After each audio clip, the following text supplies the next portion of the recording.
Bully Resistance Show is brought to you by Nathan Alfred Insurance, an independent insurance agency located in Vienna, West Virginia. They specialize in auto, home, life, and business insurance.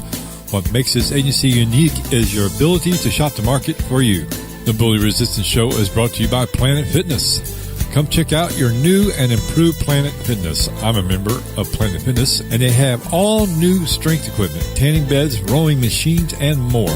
Starting at just $10 a month, you can join Planet Fitness, home of the judgment-free zone, where members experience a hassle-free, non-intimidating environment. Please see club or visit planetfitness.com for more information. The Bully Resistance Show is also brought to you by Berkshire Hathaway Home Service Real Estate Center as a part of their community outreach.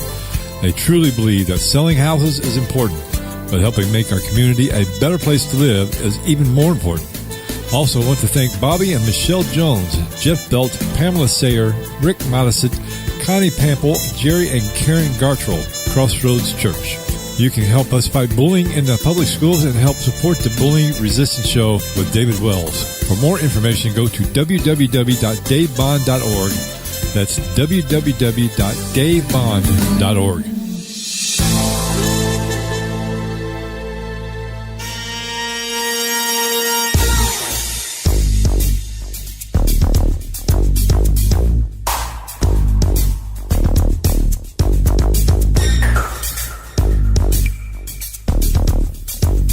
Welcome, everyone, to the Bully Resistance Show with David Wells, nationally known smooth jazz artist, CEO and co-founder of the Chocolate Jazz Foundation, and the co-host of a 2-hour syndicated radio program called Chocolate Jazz Radio.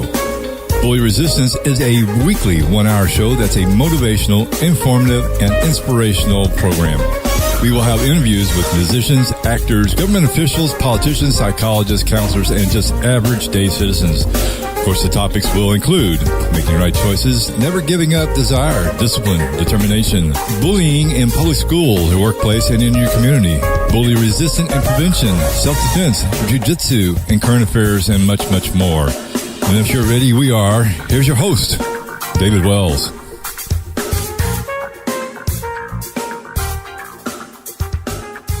I want to thank everyone for tuning in to another episode of the Bully Resistance Show with David Wells. My name is David, and today we have a special guest based actually out of Nashville, Tennessee. Since the mid-'80s, he's played for artists as Kenny G, Herbie Hancock, Michael Bolton, Stevie Nicks, MC Hammer, Warren Hill, Patti Austin, and on and on and on and on. And but he's also, I think he's also released 6 or 7 different solo albums and has his own professional recording studio called Viking Recorders. And so at this time, I want to go ahead and introduce Vail Johnson thanks for coming on the show. All right. Thanks, David. Yeah, it's a pleasure. Hey, so right now you're in Jacksonville, Florida on the road, right? Yep. Yeah. Okay. Yes, that's right. So how long, so have you is this like beginning of a tour, or are you just going to, play there and then come back to Nashville? What's your plans? No, this is, we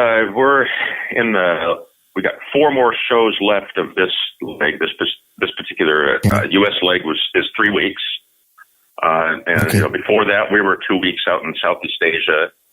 And so I'll come home on Monday for Christmas, and then the day after Christmas we head back out again. We've got 8 more shows to do through New Year's up in California. Vail, let me just catch the audience up and just let them know. First of all, I am probably one of your biggest fans, of course. And the first Vail was in Charleston, West Virginia, at the Civic Center, and I'm thinking one of their featured artists was maybe Michael Bolton at the time, or Peabo Bryson. I can't remember. And right. And I am a bass drummer fanatic, and nothing turns me on more so than the bass and drums. And I'll never forget. There was a time during the concert where he had you play a solo, and the solo that you did was phenomenal. I mean, it was just like you and the drummer was just like thinking alike. I mean, you were slowing the tempo, speeding the tempo, different grooves. And then what was funny though, Vail, I saw you on a video clip, actually on your website, and where you did pretty much a similar, totally different, of course, solo and everything else, but it was it was something you did with the drummer, and you even get in the crowd going, man, they were going nuts. But so anyway, and then I actually met you for the first time, and how that came about. When I was doing the Nashville Rhythm Jazz Festival, I was working with Paul Brown, and I was having him come in, and I said, well, Paul, he said, well, he didn't have to. He has his band in Nashville, and I'm thinking, okay, well, this is great, because it's sort of, this was, I think, was the first or second, when you start flying everybody into town and paying for the hotel, it just adds up for some small promoter like myself. And so anyway, he was telling me the artist, and then he said, and then we got Vail Johnson on the bass. I'm thinking, Vail Johnson, you got to be kidding me. So, I mean, I was like dumbfounded that whole day. I'm sure I probably made you feel uncomfortable because I was just looking at you like, like, oh shit. So anyway, hey, before we get started, can you just give the audience just a little bit more background, where you were born, raised, how you actually got started into music? Yeah, sure. Well, born and raised in Seattle, Washington. Big Swedish family. I'm the seventh son in the family, and we're all musicians. And our mom was a professional musician, as was her mom. And so my dad, nothing to do at all with music. But on my mom's side of the family, that goes way back into, as far back as we can trace it, into the mid 1800s. They were in music. And so being the youngest, I just grew up.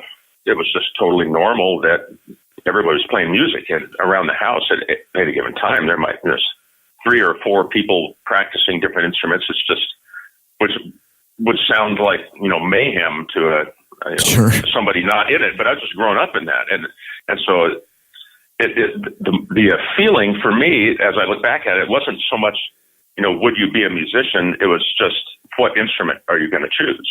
Really was what it was. And it wasn't something that was, overtly encouraged. It just seemed like it was just accepted that you were going to do that. That was something you're going to do. Sure. So, and so it was just a great atmosphere of, this is 100% acceptance of, oh yeah, you want to play music. What do you want to play? Do that, and all, with all the brothers and the peer pressure of wanting to be better than, the next guy. So, we all pushed each other. Like everybody was, tremendously proficient, and all went on into professional music, and three of us. It's a lifetime vocation, Wow. So it's really been great. It was really great. So I started on the trumpet. I don't know if you knew that or not. No, I didn't. I started on the trumpet, man. Oh my God. And talk about just the dumbest instrument ever made. That it is so dang hard to play. I don't need to tell you, but everybody doesn't know. Trumpet is so freaking hard, man. It's the perfect thing to play if you want to sound, like a wounded animal, because it's so hard to sound like music, man. So you make a music out of it. That's a kudos to you, man. That's awesome. But I got really good at it technically. I played it all the way up through like my first year of high school. So I was usually first chair in the the concert bands and things, because I was really good technically, but my tone was terrible. But every time it would come, time to play for chairs like we were doing, and all of our conductors encouraged competition back then. I don't know that you could do it now, but back then it was, man, you want to challenge somebody, you just tell me, and we'll take 5 minutes at the end of the thing. I'll put out 2 pieces of music and you guys go at it. You first, next step first, and then I judge. And it was always like that. And so it was cool. It's like, okay, man, I want to try it. And so I could always play. Sure. I could read, I learned how to read, and I could read well and play the notes, but man, the tone was not good, man. Dude, that is Well, Vail, out of your brothers and sisters, so there's 3 that are still involved in music heavily. Is that what you're saying? Yeah. Well, 7 boys. Yeah, no girls. Yeah, 7 boys and 3. One was in the Seattle Symphony as a percussionist in the Seattle Symphony for 45 years, something like that. And he passed away a couple of years back. I'm sorry. Cancer got him. Dang it, and sorry, man. And the next younger brother from him, who's now I think 70. Man, we're old. I'm telling you, he's 70. He went the teaching route, and he has been a music professor now for probably 30 years at the university, and. Right. And so we took it all the way. But with my next older brother, he went into the Marines. He was in the Marine band. He was a great player. He played E-flat horn. He played French horn, through high school, joined the Marines, and switched to E-flat horn. And he made it into the Marine band. And another brother was a singer, like Broadway kind of musical theater singer. So we all went in different disciplines, sure. but all ended up, being really good at it. So it was fun. In fact, I played my first professional gig was with 2 of my older brothers doing wow. Right the summer out of high school. They had in Seattle, if you were doing a union gig and you joined the union, which I did, and it was you could play in a bar, be underage, and technically I was supposed to be off the premises during the breaks, and sure. that lasted for the first night, and then but so I started playing. And we're playing Dixieland bluegrass stuff. 2 of my brothers were playing banjos at the time, and it was a really fantastic gig down at Pioneer Square in Seattle, which is now a really kitschy, fun area. And back then it was kind of rough, sort of a sure. rough, people down and out kind of a place right downtown Seattle. But it was sure. a really successful gig, and I learned a lot there, man, listening to the music and learning how to read hand signals from my brother about the keys and the changes and. Sure. And playing music that I'd never heard and it's the ear training. So yeah, that was really cool. Let me ask you this. Going back, in when you're going to school, if it's elementary, middle school, or high school, did things actually come easy for you? And I'm not looking, I'm not in regards to music, but in mm-hmm. the different classes, or did you have to usually work harder than most kids? I was not challenged at all in school. It was real easy for me. So it was, I ended up I skipped the 2nd grade. They pushed me out of that and put me into 3rd grade, like after my first month of second grade. So it was just really easy and unchallenging. And so that my biggest problem was, being interested enough in it to be engaged. But yeah, it was too easy. It really could have been a lot more challenging, but the school was really easy for me, and I would do my homework. And I'm not saying that I'm not bragging at all. This is not what I'm. Because it doesn't really mean anything, but just the reality of it was really easy for me. And so I would do my homework while people were asking questions about the work that they didn't understand, and I'd sit there in class and do it, and I never even had to do the homework. So kind of pretty much straight A's all the way through high school, and then when I got to university, I went to University of Washington. And when I went there, and then all of a sudden you had to do an hour or so of independent work every day for each class. I was like, holy smokes, this is really hard. That was a surprise. Like, really? What was your major, Vail? I never had a declared major. I was doing music, but I was also playing sports there, and so I actually had. But one of my thoughts was that I wasn't really thinking of music as a lifelong career. I was saying, well, what else could I do? I said, well, maybe I'll teach physical ed or something. That was like, well, maybe I'll do that. So I was taking some kinesiology and things like that. So I guess really, now that I think about it, by the sophomore year, I was really a kinesiology major. I wasn't technically a music major, even though I was taking music classes there. Right. But I got kicked out of the stage band because I was too rowdy. I was I went through the arduous audition process with the stage band, and the guys were really good. It was a good band, and here I'm as a freshman, and I go in and I made the audition, and I got the gig, which was really something because there weren't really many freshmen in there, but then after a few days, the conductor comes up and says, "Man, it's just not working out." And literally his words were, "You're just too rock and roll." Oh, wow. Because I was just too I said, yes, I was just too aggressive, and I wasn't doing the laid back thing. I had, as a young man, I was extremely aggressive. I had an overabundance of something coursing through me where everything was just, 100%, man, all the time. Yeah. And so I got booted out. And it wasn't until I started working with Kenny that I realized that he was in that band. I never met him. He was in the band, and he was a junior, and he was already, quite good, and he was playing the solos, he was playing alto, and it was so funny to find out all those years later that he was in the stage band that I got kicked out of. Wow. Ask you this. As we all know, I mean, bullying is something that we all hear a lot of. And last year, Vail, I mean, there was last year was the most horrific year in regards to school shootings. As a matter of fact, there was a school shooting close to Tennessee. I'm not for sure if there was one in Tennessee or not, but when you were going to school, do you bullied or seeing people getting bullied?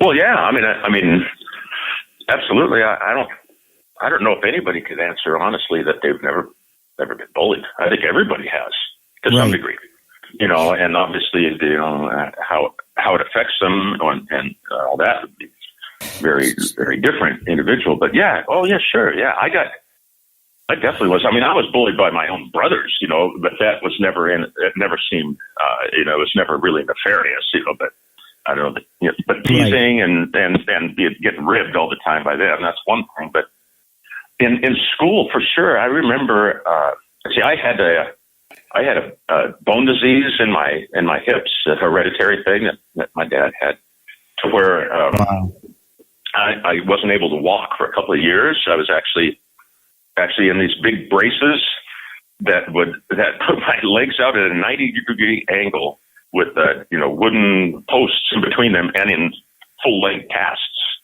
I was like that off and on between that and leg braces or a wheelchair for a couple of years. It was 4th and 5th grade, Right. And so, you want to, that's the perfect recipe for getting bullied. If you want to be bullied, be different than everybody else, right? So, that's right. And here I was being different. It's in a way that I couldn't help, at all. Obviously, it wasn't because of my behavioral choices. It was like, okay, here it is. I'm different. I got a kid with these big casts on, and I'm getting pulled into school in a wagon because it was kind of the only way because I couldn't fit in a wheelchair. Right. So yeah, you want to get bullied, just be really different, And that's so there you go. So. That's what they said is that 90% of all the bullying that takes place is because of somebody's appearance. And but let me ask you this: so when you were getting bullied, was it more of like a physical type of, or was it like social bullying? What kind of bullying was it more so? Do you know, or do you remember? Well, yeah, no. If I'm guessing, I'm not sure what the definition of the social bullying would be, but it sounds like it's that. Because it's all verbal. Yeah, it's verbal. It's teasing, saying something, saying something mean or derogatory, making fun. People would make fun of it, or look at the crippled. That's overly simplistic, but that kind of a thing. It's like, oh, look at you. What's wrong with you? That. And so that sure doesn't make you feel good. People do stuff like that. So how long? I mean, how long did the bullying last? Did it last? Until you started getting better, or I mean, was it just a temporary? Usually bullying is just it's just temporary, and if it's because the person that's getting bullied, either they stand up for themselves or they move to another school or junior high. But how long did the bullying stop? Do you have any idea? Well, that continued on. Starting in sixth grade, I started to be able to walk again, and that brought on a whole different thing, because now I'm walking real funny, because you literally had to learn to walk all over again. So sure. I'm walking around. I look like one of those like a newborn calf or something. Wobbling again. I mean, it's really weird. So that brought on stuff too. So I'd say I got that sort of, people would, sneer or laugh a little bit. That continued on probably up through, because our schools then was, junior high was grades 7 through 9. So once I got there and I started really concentrating hard on sports, by the time I hit ninth grade and I had established myself as a physically, substantial person, through no real overt action of my own, the bullying stopped because people started to realize. I think they just started to become, oh, well, this guy, they're going on to the weaker person, because what's the point in this? This guy, he's on the football team, he's playing basketball, he's wrestling, he's on the track team. It's like, oh, okay, well, screw that. We're going with somebody else that doesn't have a possibility of fighting back. So I never had to fight back, because I think it just became apparent, I understand. What I understand about bullies now is that, of course, they're very cowardly, so they're just going to go to an easier place. Right. An easier person to. Did you did your being in a big family, did your parents ever know that you were getting bullied, or did they get involved, or did you just carry that on yourself? No. I carried it all myself. I was never. I never really came to them, with issues. I never really did. I wish I had, but I just took it. I took it on myself, and sometimes stuff felt really, really bad. Yeah, but I never did. Go ahead. Yeah. Let me ask you this. Sorry, Bill. They're saying, maybe like a few weeks ago, and they said that 85% of all bullying that takes place, there's no intervention, and and you can lay the responsibility on the teachers, or you can lay responsibility on the parents or the administration of the school, or the kids. And what we're finding out as I interview some of these kids, a lot of kids are keeping the bully. They're not telling their parents and not telling their teachers. If you were to, with today's what's going on, I mean, we're looking at the bullying the kids are getting more violent each day. I mean, to the point where they're shooting people and everything else, and it's just because they're crying out. What is your advice to kids that actually get bullied? Would you say, well, what I would suggest you do is tell your parents or tell your teachers or get involved? What would you tell, your kids, if they were getting bullied, to tell you, or what would you tell them? I would tell them. I would say all of the above. You got to talk to your parents, and you have to summon up some courage to talk to the teacher, or to a counselor, because I know that they have the schools have the resources like that, and you just got to take advantage of it. I think you got to talk to a counselor, go to the office and say, I need to talk to somebody, and that's really, I think, what would have been that would have helped alleviate a lot of the pain, that I suffered. So I think that's the way to do it. You have to talk, you have to communicate, and even sometimes just talking about it, even that alone can be very helpful. Yeah. Just even if no other action's taken, just talking to somebody, and if it's a person who cares about you, and listens to it, even just that is really helpful. So you have to talk to people. You have to talk. You really do. It doesn't. We could talk a whole lot, I think, too, about, and every situation is different. There's a lot of times when that quote unquote standing up for yourself would be entirely appropriate and helpful, and a lot of times where it wouldn't. And that's Sure. trying to decide where that, you can't really give advice. Right.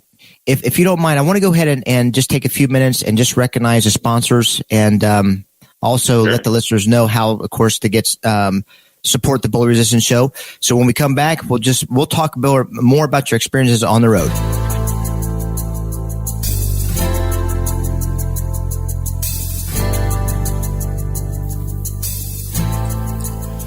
The Bully Resistance Show is brought to you by Nathan Alfred Insurance, an independent insurance agency located in Vienna, West Virginia.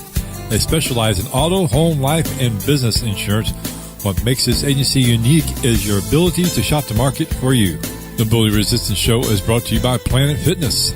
Come check out your new and improved Planet Fitness. I'm a member of Planet Fitness, and they have all new strength equipment, tanning beds, rowing machines, and more. Starting at just $10 a month, you can join Planet Fitness, home of the judgment-free zone, where members experience a hassle-free, non-intimidating environment. Please see club or visit planetfitness.com for more information. The Bully Resistance Show is also brought to you by Berkshire Hathaway Home Service Real Estate Center as a part of their community outreach. They truly believe that selling houses is important, but helping make our community a better place to live is even more important. Also want to thank Bobby and Michelle Jones, Jeff Belt, Pamela Sayer, Rick Modisett, Connie Pample, Jerry and Karen Gartrell, Crossroads Church. You can help us fight bullying in the public schools and help support the Bullying Resistance Show with David Wells. For more information, go to www.davebond.org. That's www.davebond.org. Thanks for tuning back in to the Bully Resistance Show with David Wells. My name is David Wells, and today we've actually been talking with who is a professional bass player and producer and has been busy actually since the 80s working nonstop with people like Kenny G and Herbie Hancock, Michael Bolton, James Ingram, Stevie Nicks, and so forth. And so, Vail, I want to ask a personal question. First of all, I just saw the video that I've seen probably 100 times where you were on the Arsenio Hall show, and yeah, which I could never live that one down. Yeah, never pants in the bullet. To use this, yeah. My question to you is this: when Arsenio Hall was coming up to you and he was coming your way and he was going to talk to you directly and say, and you had no idea what he was going to do or what to ask of you. I mean, what was going through your mind? I mean, being on national television live. I was completely surprised that he came up and wanted me to step down off the stage and have a chat. Totally surprised by that. So what was going through my mind was absolutely nothing. I was like, oh, what? Because I was sitting there, I'm ready to play. We had a little rehearsal, and so the band knew what I was going to do, and I thought he was just going to say go, and so I was ready. And so I'm sitting there ready to play, and he goes, "Hey, Vail, come on down here." And I'm like, "Oh, wow, really? I don't even know what was." My mind was blank at that moment. So I'm stepping off the stage, trying not to step on my cable. I remember that. I moved the cable, and I go, "Okay, oh boy, whatever." And he starts talking, I'm like, "Man, just don't say anything stupid. Okay, just try to speak in actual words and not just Yeah. So, I was totally shocked, man. I was totally shocked. I tell you what. I mean, when you guys, not even rehearsing this, but when you guys just really tell that you were focusing on the band was focusing on you, and you guys were like talking through your eyes. I mean, it was just like, or your actions, and it was amazing how you cut off. I mean, he was saying, "Okay, I want you to cut off or stop here in a minute." Right. I'm thinking, holy shit, this is crazy.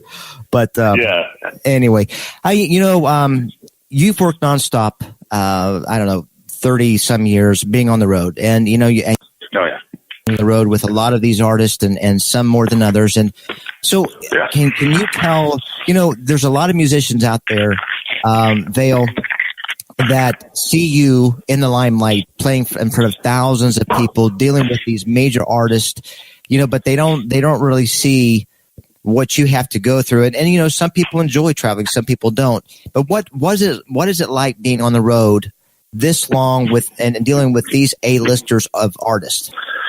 Man, you know, I love it. I love being out. It's been really great because this is what I've always wanted to do.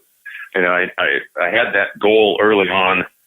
Well, it's like my goals, musical goals or career goals were like, I think maybe like 3 steps. First, I just wanted to play music. And so like I was working in bar bands, you know, back in the day, in the late 70s, early 80s, you know, you could work 5-6 nights a week and make money. You know, you could live on it. And I did.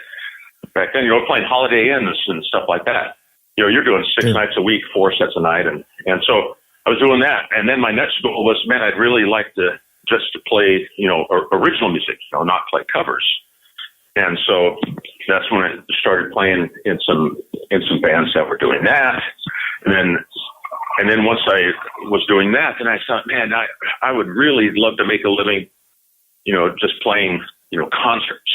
And so once I hit that goal in '86, you know, that's really was the major thing. So I love being out on the road. I love the whole process of being in a new place, and it's a challenge. You know, I think there's a lot of people can't do it. A lot of people have tried it and either burned out or whatever. You know, so it's really a unique person that can do it.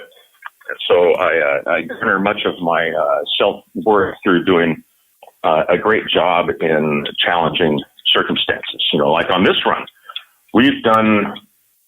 You know, we've had 2 days off, but both of them were pretty long travel days, so it wasn't like a real day off. But 2 days off, and we've done 14 shows in 14 cities. So we're literally we played a show. The crew packs up, and we leave around midnight, and we wake up in a different city. Might be 6 in the morning, might be 10 in the morning. We go into the hotel, sleep for 3 hours, sound check, dinner, show. Same thing, do it over and over and over and over, you know, so you just, you know, the guys that are doing it, it's fun though. It's cool. It's a different place. I love to be on the move. That's now, I think. Now it's when you actually, of course, you've worked with everybody, but how did it come about when that you came about working with all these main artists? You know, like was it you were noticed by in a certain band, and then they would just call and ask you, would you be able to either be on my C project or maybe play a concert? I mean, how did that all come about, dealing with these many major artists? It's every single gig I've done, and probably will ever do, because this has been the pattern that I don't think has ever been broken. It's always been word of mouth. And so right, I can network to, you know, till I'm blue in the face, and, you know, cold call or contact, you know, this and that. Every single one has been word of mouth. Right. And so, you know, like doing the gig with Kenny, I started doing the gig with Kenny because I had hired a guy to do some promotional materials for me back in '86, business cards and such, because I was doing a solo project, writing my own stuff and singing, and so I was, right. You know, I was making these little cassettes, you know, and so I went to this guy's a graphic designer. It turns out he also played percussion with Kenny, and so he came and saw me play. He thought what I was doing was really great, so he told Kenny about it, and Kenny came down to see me play. Unbeknownst to me, he came down to this bar I was playing in, Seattle's Blues Bar. And so it's just been word of mouth. And then all the other things since then, you know, it's like when I started working with Stevie Nicks after she came to a show at Universal Amphitheater in Los Angeles, which used to be the really great performing venue. It's, you know, it wasn't too big. It was like 7,000 people. But it sounded good. You know, you play the Forum, and it's just a nightmare. It just sounds awful. But Universal. So she came to a show, and it's the craziest thing. She got inspired. I was sitting there playing. We're doing like our last tune, and I start hearing this tambourine behind me. but my percussionist is to the right. You're wrong. It's to my right. I'm hearing it kind of in my left ear. And I look back, and it's freaking Stevie Nicks who walked on stage and started playing her tambourine and twirling and doing her thing. It's oh my crazy gosh! Stuff. And so, I met her after the show, and she asked me if I'd play on their record, and I said, "Yeah, of course." And it was all stuff like that. The same with Arsenio. Arsenio saw me play at Universal. He saw me there, and he had his staff call me up and say, "Hey, man, Arsenio would like you to come down and be a guest on the show." It's like, so yeah. For me, it's word of mouth. Somebody will see me play. They like what I'm doing, and they'll tell somebody else. It's all been that, And I know there's a lot of guys that get a lot of work from networking, but I just never have. It just never seems to work for me. It's always just by chance, I think that you're at a level where you can sort of pick and choose who you want to play for. And when Brown, asked, wanted me to play on one of the songs at the festival, and you were on the stage, man. I'm telling you, I was thinking if I died now, that's all I needed. I mean, really. Oh man, that was incredible. That we had some honestly. fun, didn't we? Yeah, well, you guys, yeah. I was so intimidated, man. It was just not even funny. I think I took a Xanax before I got on stage because I'm thinking, oh God, Vail Johnson, this is ridiculous. But that was one of my best, most exciting times in my whole career. But let me ask you this: so, what has been one of the most exciting experiences on the road that you have experienced in the 30 years? Well, yeah, actually, no, it's actually been 40 years on the road, believe it or not, all told. So I got 32 with Kenny. No, I can point to a single time, and it's an easy answer. The most outrageously fantastic experience for me was actually my first gig with Kenny. It was at the 1986 Playboy Jazz Festival, and that was back when you go to a major festival like that had had the guys. I mean, so it's Miles and it's Sanborn and you'll see Sonny Rollins will have a band. I mean, it's all the cats, Wow. And so I remember doing that, and the Hollywood Bowl, they're in LA. It's 18,000 people, and the way they have the stage set up. And so that it's nonstop music is that it's a circular revolving stage in the center, so that when one band is playing, the other band's setting up. So when that band, the band is finishing, literally while they're like playing, they're vamping the end, stage starts to turn, and then the other band is there. And I remember standing there. It's my first gig with Kenny. Bill Cosby is the MC, and at the time that was a cool thing, all the other realities notwithstanding. At the time, that was really cool that he was there. So, and so we're sitting there, and they're counting it off 3, 2, 1, and the stage starts turning. The other band stops, and while we're turning, we start our first tune. And I just remember the stage turning and seeing this vast sea of people. 18,000 packed right there, and we're playing. And I swear our 45-minute set just felt like it was about 2 minutes because we turned, and then the next thing I consciously remember is stage turning again, and we were done. But I remember it was just such a great feeling. But I had the presence of mind to realize, okay, this is going to go quick, so let's really try to be in the moment and enjoy it. But the funniest thing to me was in my solo at that time. When I was limber, I used to moonwalk in my solo, and so I'd have this little breakdown. This little jam along to little pop, and they come back down on the downbeat, and I'm slapping, and now I'm moonwalking, and I'm looking at the audience, I'm moonwalking across the stage, And I remember doing that, and the crowd is like, yeah. And I look over, and Bill Cosby has fallen out of his chair. Literally, he's curled up like in a fetal position on the stage, dying laughing. That was the funniest thing ever. I love that. So, all told, that by far is my moment. that I always love. I do another jazz festival. It's called the Wine and Jazz on Market Street in Parkersburg, and we hired Warren Hill to come in, and I shared the stage with him and we did a song together. And how was it? How was it when you worked with a laid back guy? Because he's extremely an awesome player as well. Oh man, I loved working with Warren, and he's a fantastic player. I loved it. Yeah, when I started with him, and I think I did. And again, the word of mouth thing. I met this producing team, Pete and Cheese. Rick Chudikoff, and in L.A. when they produced one of Kenny's records back in the day. I met him there. Wow. There you go. They're doing a Warren Hill record. They called me and hired me to come and do it. And so I did maybe 4 of his records. Wow. And then at one point, when Kenny wasn't working as much as he used to, I was going out, and whenever Kenny would be off, I'm plugging in the next thing, because I just need to keep going. So I said, man, the next time you're going out, man, I'd love to come and play with you.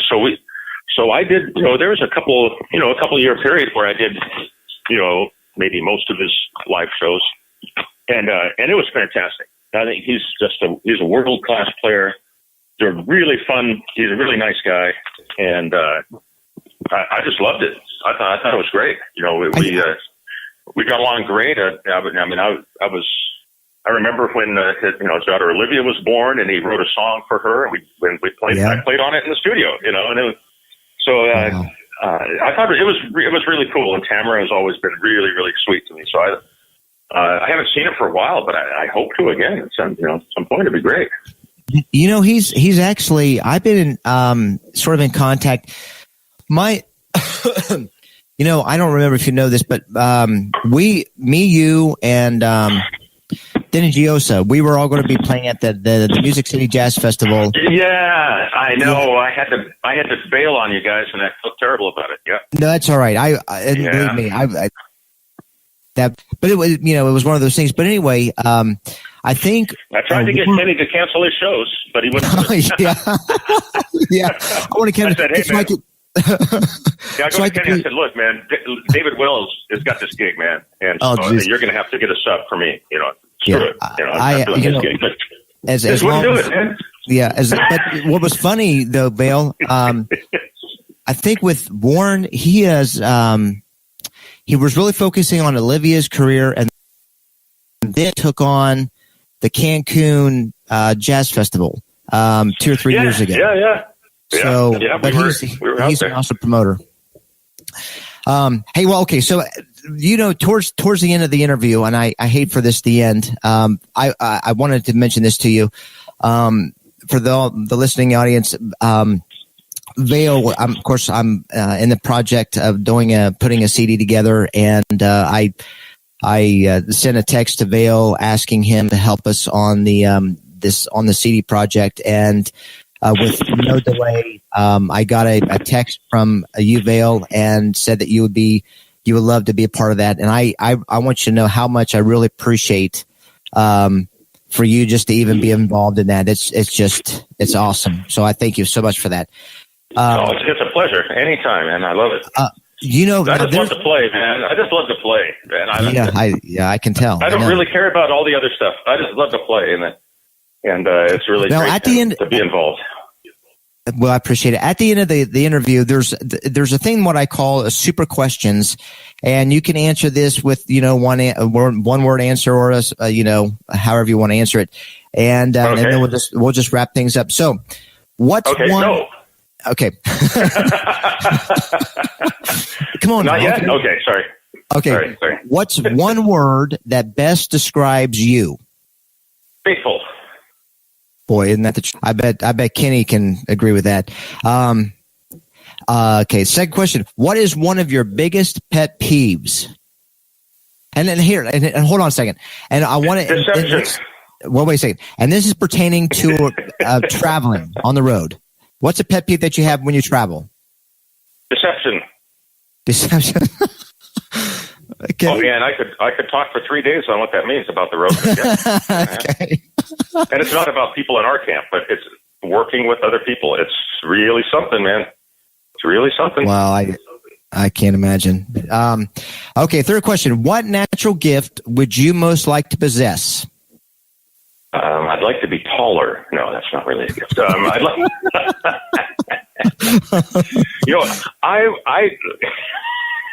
so natural gift. Wow. So, okay, now that's a stumper. That's a good one. Natural gift. Can it be like a personality trait? Yeah. Would that be a natural gift? Definitely. Yes. I you know what? I would like to be calmer. Calmer. Well, I'd like to have the ability to be, calmer in the face of the storm, kind of a thing. I'm built more to react, and I'd like to be less that and more, contemplative. You know what? What I know of you, Vail, you are an encourager, and that really, you can either be, pardon my French, but you could be an asshole as big as you are, a big a name as you have, and been an asshole to me when you first met me. But you were extremely encouraging to me and everything else. But Well, okay. I appreciate that. That makes me feel good because that's something that I aspire to be that, and I really appreciate you saying that. Thanks, man. One more question. Now, who is your favorite band? Not the favorite band that you play in, but who is your favorite band to listen to? I'd have to split it into two because I couldn't possibly choose one over the other. It's Earth, Wind & Fire and Led Zeppelin. Jeez, wow, that's two extremes. Yeah, it is, and that's why they can't be one or the other because I have a total split. So right. One personality thinks one of them, and the other personality thinks the other. That's true. Well, that's about all we have for the Bully Resistance Show with David Wells. Before we go, again, I want to thank all the sponsors for sponsoring the Bully Resistance Show. Also, I want to encourage all the listeners to go actually on my website at www.davebond.org and subscribe to the Bully Resistance Show with David Wells. So until next time, I want to thank everyone for listening.